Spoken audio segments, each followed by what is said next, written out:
Espírito Santo, entra agora nesta casa e sela cada parede, cada porta, cada janela com teu poder.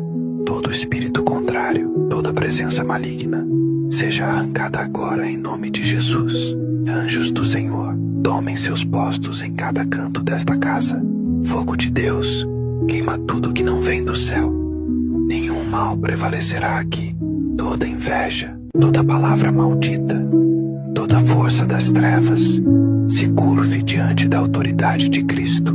Minha casa é território santo, consagrada ao Altíssimo, blindada pelo sangue do Cordeiro, selada pelo Espírito Santo e protegida por legiões de anjos de guerra.